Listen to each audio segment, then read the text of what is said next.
My name's Kate Walker. I work in the education department at the American Museum of Natural History. I've worked there since since October 2019 on staff.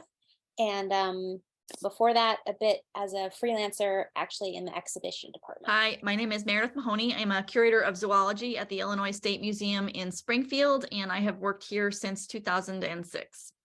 Hey, my name is Kyle Imdek. For 3 years, I've been a program associate at the Minnesota Historical Society for History Day. Prior to that, I spent 3 more years at MNHS in various internships and contract gigs. Hi, I'm Sheila Majumdar. I work at the Art Institute of Chicago, and I've been an editor in the publishing department for 3 years and 3 months. Hi, I'm Amanda Bach. I am a curator of photography at the Philadelphia Museum of Art. I've worked at the museum in that capacity since 2016, and prior to that was a curatorial fellow at the museum.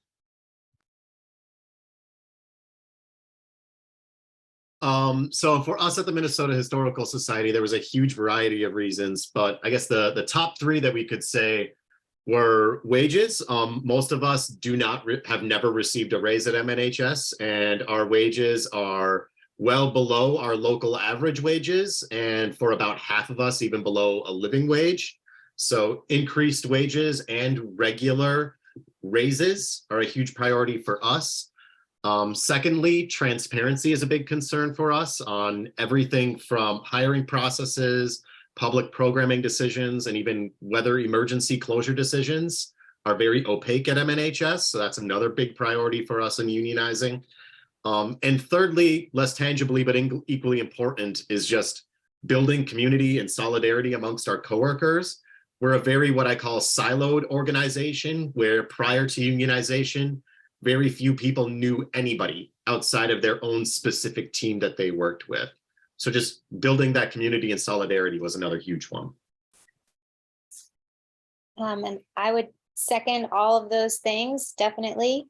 But I also think that, this is in a larger picture, like this is about, for me, this is definitely about making the American Museum of Natural History, where I work, a better place for the 21st century. It's a place that I like the work that I do there. I think a lot of my colleagues really love and care about the work that they do, but we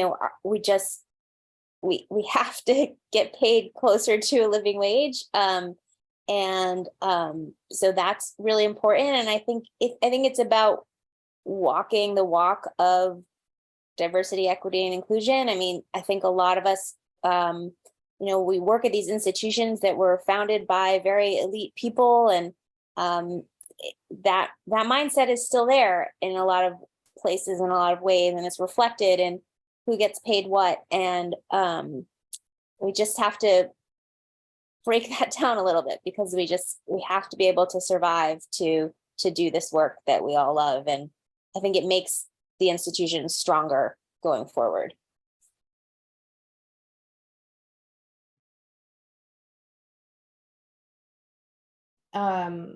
I think a great way to think about having a union in place is that you have a tool to help you navigate your workplace.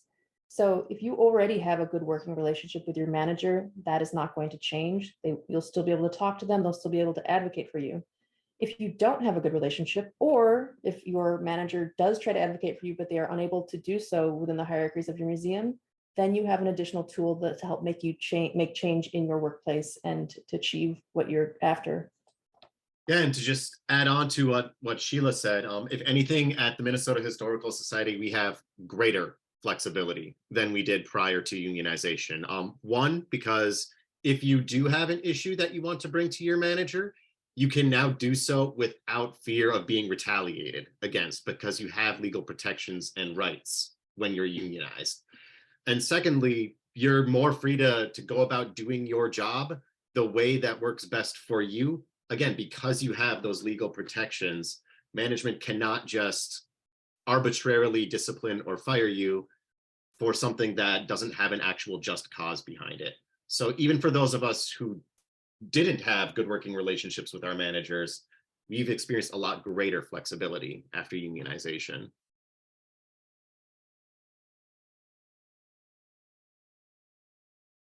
although we've had a number of other well-compensated consultants come and do studies on various aspects of our work and then not affect any real change from that, but which is probably familiar to a lot of people in the museum world and nonprofits. But I will say, like, if management decided before we won our election that they wanted to do this compensation study and we won our union, and they came to, they could still make positive changes to people's conditions. The only difference is that they would have to negotiate that with us.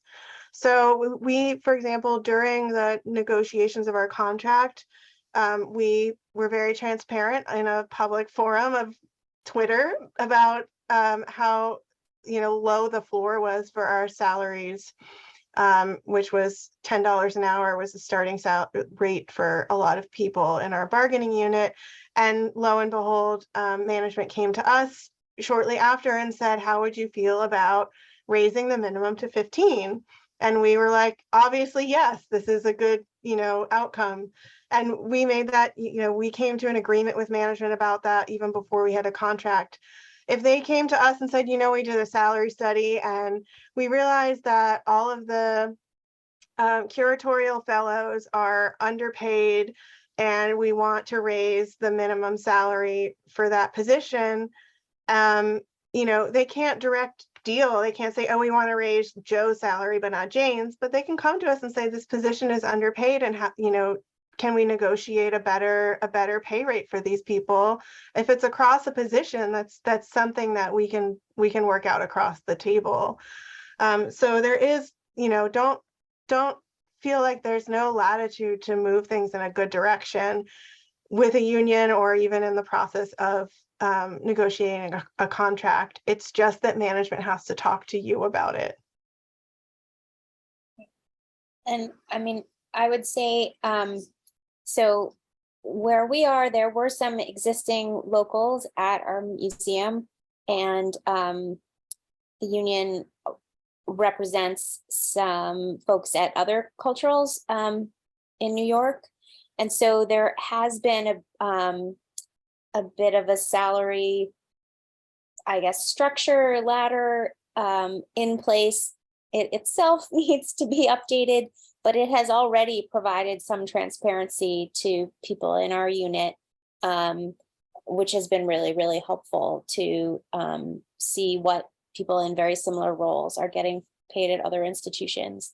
And yes, our DEI committee just announced that they're going to be doing a salary study and whole evaluation of pay structures and systems. And I definitely think it's in response to the fact that we did win our vote with a very high percentage, because I think they were faced with the fact of how bad things are.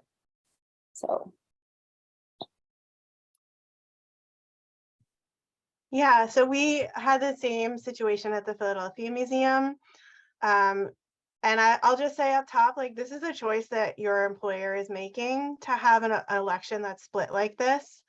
It's not required of them, and it dips into a kind of divide of labor that predates us and is, decades old and really doesn't align well on our contemporary ideas of what work is and what work constitutes skilled work.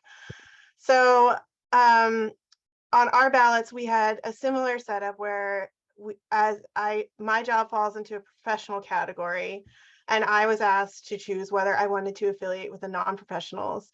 And in our election, there wasn't anyone, like, everyone who voted yes to unionize also voted yes to affiliate together. And that's because we knew that as a unit, we would be stronger together, right? Like, the issues that we have at the workplace are the same. The things we like about our workplace are the same. My job might be slightly different than somebody else's job that's classified as non-professional. It's all important work. And we knew that, when we were negotiating our contract, we have strength in numbers, and If we were negotiating as two different unions, we would have half as much of that strength. So sticking together and voting to become one union made the most sense for us.